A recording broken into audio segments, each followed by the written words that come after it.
Hello everyone, Assalamualaikum. Welcome back to my another new vlog. Hope you guys doing well. Alhamdulillah, I am also doing well. একটা কথা আছে না, life is not a bed of roses.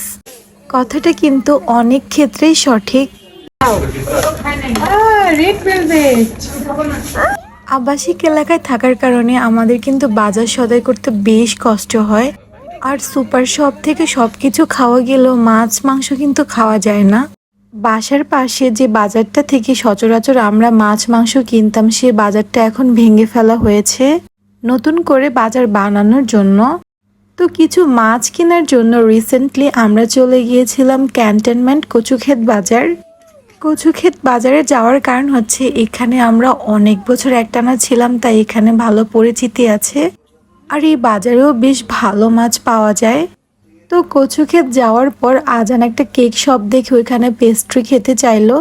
বলে যে আমি I love you cake খাবো, মানে ও I love you cake মানে রেড ভেলভেটটাকে বুঝিয়েছে। আজান খেয়েছিল রেড ভেলভেট কেক, আমি খেয়েছিলাম চকলেট কেক, আর আমার জন্য এনেছিলাম একটা ভেজিটেবল রোল।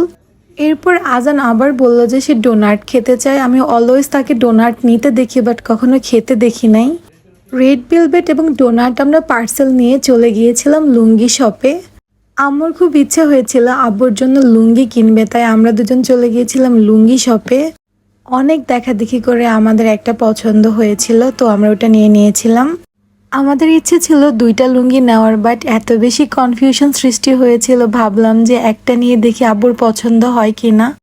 তারপর চলে গেলাম বাজার করতে, যেটার জন্য আমরা অ্যাকচুয়ালি এসেছিলাম।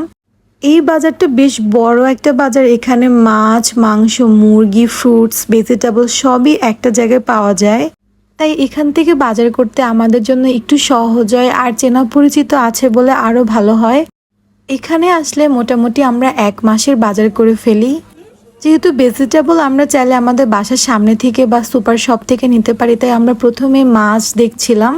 বাজারে ঢুকতেই প্রথমে দেখলাম ভিন্ন ভিন্ন সাইজের ইলিশ মাছ সাজানো ছিল।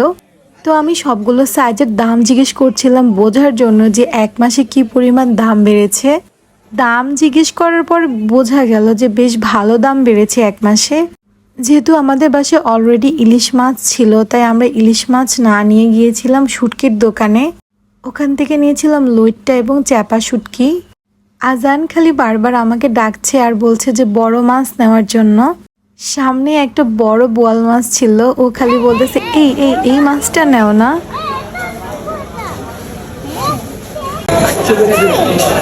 এটা নিবে, ওইটা বড় মাছটা নিবে। হ্যাঁ।